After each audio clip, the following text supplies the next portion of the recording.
पीछे नहीं जाएगा जब तक ताला लगाने के लिए चलेंगे। मैं इतना ही कहना चाहता हूँ, अगर आप चाहते हैं कि इस राष्ट्र को निजात दिलानी है बेईमानों से, इस राष्ट्र को निजात दिलानी है फेरा फेरी और गुंडागर्दी से, इस देश को निजात दिलानी है ईवीएम से, तो हम सब लोगों को मुट्ठी बांध करके ये युद्ध लड़ना होगा। अन्यथा साथियों, आने वाले समय में चुनाव भी नहीं होंगे।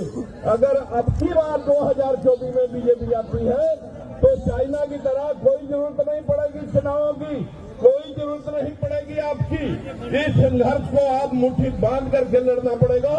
आज राष्ट्रीय परिवर्तन मोर्चा भाई वामन मेश्राम के नेतृत्व में जो यहाँ आज इकट्ठा हुआ है, पूरे देश के अंदर ईंट से ईंट बजाई जाएगी। हर प्रदेश में अपने लोकसभा प्रत्याशी खड़े करके इनको औकात दिखाई जाएगी। आप मुट्ठी बांध करके चुनाव लड़ने की तैयारी करें। नमस्कार। बहुत बहुत धन्यवाद सर। साथियों, आज इस आंदोलन का नेतृत्व कर रहे आदरणीय वामन मेश्राम साहब, राष्ट्रीय संयोजक राष्ट्रीय परिवर्तन मोर्चा, मैं सैयद निसाब को निवेदन करता हूँ आप आए और इस आंदोलन को सम्मिलित करें। आदरणीय वामन मेश्राम साहब, राष्ट्रीय संयोजक राष्ट्रीय परिवर्तन मोर्चा एवं राष्ट्रीय अध्यक्ष भारत मुक्ति मोर्चा, आप सभी साथी अपने झंडे लहराइए। सभी साथियों, मैं माननीय चौधरी विकास पटेल सर को निवेदन करता हूँ, राष्ट्रीय अध्यक्ष राष्ट्रीय पिछड़ा वर्ग मोर्चा, आप आए और अपनी बात रखें। सभी साथियों को जय मूल्यवासी।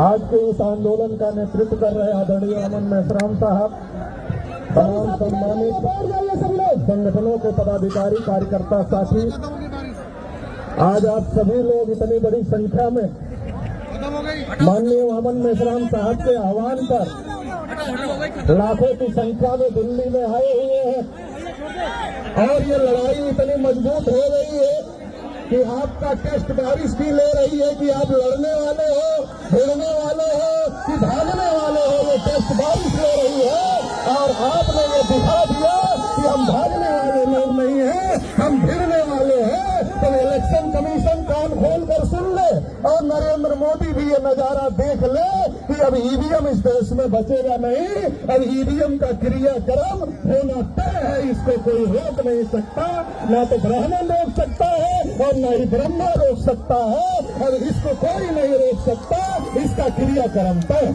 साथियों, वामन मेश्राम साहब को बोलना है, मौसम बहुत खराब हो गया है। मैं ज्यादा लंबी चौड़ी बात नहीं करना चाहता, मैं तो एक ही बात करना चाहता हूँ कि आज जो मुल्क के हालात है जो इतना खराब हो गए हैं, कहीं अनुसूचित जाति के लोगों के ऊपर अन्याय अत्याचार हो रहा है, तो कहीं आदिवासियों के ऊपर अन्याय अत्याचार हो रहा है, कहीं किसी को मॉब लिंचिंग का, माइनॉरिटी के साथियों को मॉब लिंचिंग का शिकार बनाया जा रहा है।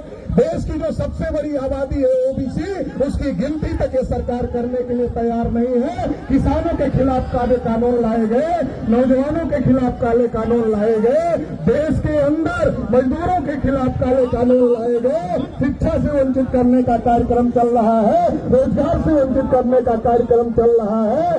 देश में एससी, एसटी, ओबीसी, माइनॉरिटी, किसान, मजदूर, नौजवान, महिला, सभी के ऊपर बड़े पैमाने पर अन्याय और अत्याचार बढ़ा है और लोग बड़े पैमाने पर इसके खिलाफ में बोल रहे हैं, इसके खिलाफ में लड़ रहे हैं। आज देश का बहुजन समाज जागृत हुआ है, अपने हक अधिकार की लड़ाई लड़ रहा है। लेकिन इसके बावजूद भी 2014 में जिस मोदी ने कहा था कि देश नहीं बिकने दूंगा, आज वही कह रहे हैं देश नहीं बचने दूंगा।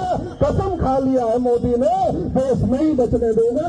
ये तानाशाही कहाँ से पैदा हो गई है, ये तानाशाही कहाँ से आ गई है? ये तानाशाही ईवीएम ने पैदा किया है।